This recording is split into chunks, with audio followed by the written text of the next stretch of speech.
আসসালামু আলাইকুম।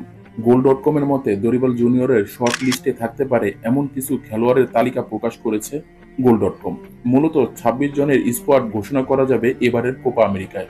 কিন্তু দরিবল জুনিয়র স্কোয়াড ঘোষণা করেছে ২৩ জন খেলোয়াড় নিয়ে।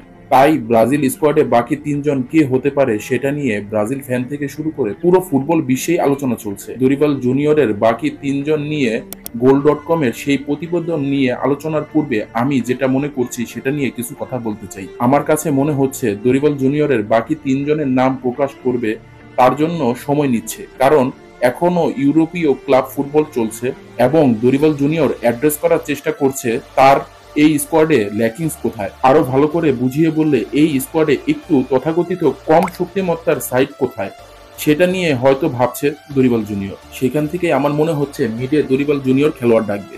মিডে যারা আছে তাদের সামর্থ্য নিয়ে কোনো প্রশ্ন তোলার অবকাশ নেই। যেমন পাকুয়েতা, সে বর্তমানে রয়েছে দুর্দান্ত ছন্দে। ব্রুনো, ডগলাস লুইস তারাও রয়েছে দুর্দান্ত ছন্দে এবং পুরো সিজন তাদের নিজেদের প্রমাণ করে গেছে। আন্দেস পেরেইরাও রয়েছে বাকিদের মতো দুর্দান্ত ছন্দে।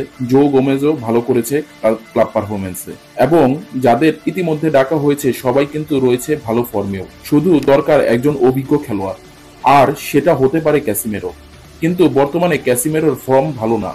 হ্যাঁ, আপনারা বলতে পারেন সে তার পজিশনে খেলছে না, তাই ফর্ম খারাপ। কিন্তু শুধু কি তাই? তার এই ফর্ম না থাকায় তার আত্মবিশ্বাস এখন তলানিতে ঠেকেছে, এটাও একটি মুখ্য বিষয়। কিন্তু এই ৩ জনের একজন হওয়ার সম্ভাবনা ক্যাসিমেরো রয়েছে, এটা আমার কাছে মনে হচ্ছে, কারণ দল ঘোষণার পূর্বে দরিবল জুনিয়র ক্যাসিমেরোর সাথে কথা বলেছে। আমার মনে হয় এই জায়গায় ক্যাসিমেরো আসতে পারে। বাকি দুজন হতে পারে আন্দ্রে সান্তোস এবং ডিফেন্সে ব্রুমার অথবা ফ্যাব্রিসিও ব্রুনো। এবার আসি গোল.com যা বলেছে সেখানে। তাদের মতে যাদের মধ্যে ৩ জন আসতে পারে তারা হলো Pedro Lima, defender Murilo, midfielder Rafael Vega বা জো রাফায়েল এবং মিডে নতুন মুখ অ্যাটলেটিকো গুস্তাভাও। এবার দেখার বিষয় আসলেই কাদের ডাকতে যাচ্ছে দরিবল জুনিয়র। আমার বিশ্বাস দরিবল জুনিয়র সময় নিচ্ছে এবং অ্যাড্রেস করছে স্কোয়াডে কোন জায়গায় খেলোয়াড় দরকার সে বিষয় নিয়ে। খুব দ্রুতই ৩ জনের নাম প্রকাশ করবে Dorival junior. Shadab Sheikh comment করেছে, ভাই বাকি ৩ জনের মধ্যে ওয়েন্ডারসন ও গালিনোকে কি ডাকার সুযোগ আছে? ভাই এই নিয়ে এখনই বলা যাচ্ছে না, তারপরও আমি কিছু আলোচনা করার চেষ্টা করেছি। এফজি ফুটবল ওয়ার্ল্ড কমেন্ট করেছে, ব্রাজিলের সব থেকে বেশি গোল এবং অ্যাসিস্ট ব্রাজিলের হয়ে কার? নেইমারের। খালেদ আহমেদ কমেন্ট করেছে, আসসালামু আলাইকুম ভাই, কেমন আছেন? ওয়ালাইকুম আসসালাম, আলহামদুলিল্লাহ।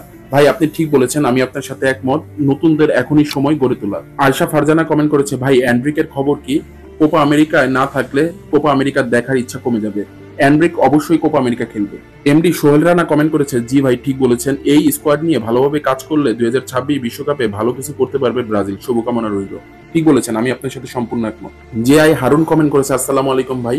ওয়ালাইকুম আসসালাম, আশা করি ভালো আছেন। আলহামদুলিল্লাহ। এন্ড্রিক তো ইনজুরিতে পড়েছে, সে কবে মাঠে ফিরবে একটু জানাবেন। ভাই কবে মাঠে ফিরবে সেটা বলতে পারছি না, কিন্তু কোপা আমেরিকাতে থাকবে এটা নিশ্চিত। এমডি আব্দুল কাদের জিলানি ভাই কমেন্ট করেছে, ভাই পেদ্রো নাকি খুব ভালো খেলছে ২০২৪ সালে। ভাই কে আপডেট দিয়েছে এটা অবশ্যই জানাবেন। আর জো পেদ্রোর কথাও সম্ভবত বলেছে। এমডি নাইম কমেন্ট করেছে, কোপা আমেরিকা ২০২৪ কে জিততে পারে আপনার কি মনে হয়? ভাই এখন এটা বলা মুশকিল এই সময়ে দাঁড়িয়ে। এমডি রিয়াজ খান কমেন্ট করেছে, অ্যান্ড্রিক সত্যি সত্যি ইনজুরিতে পড়েছে, কোপা আমেরিকা কি খেলার কোনো চান্স আছে? অবশ্যই ভাই, কোপা আমেরিকাতে অ্যান্ড্রিক থাকবে।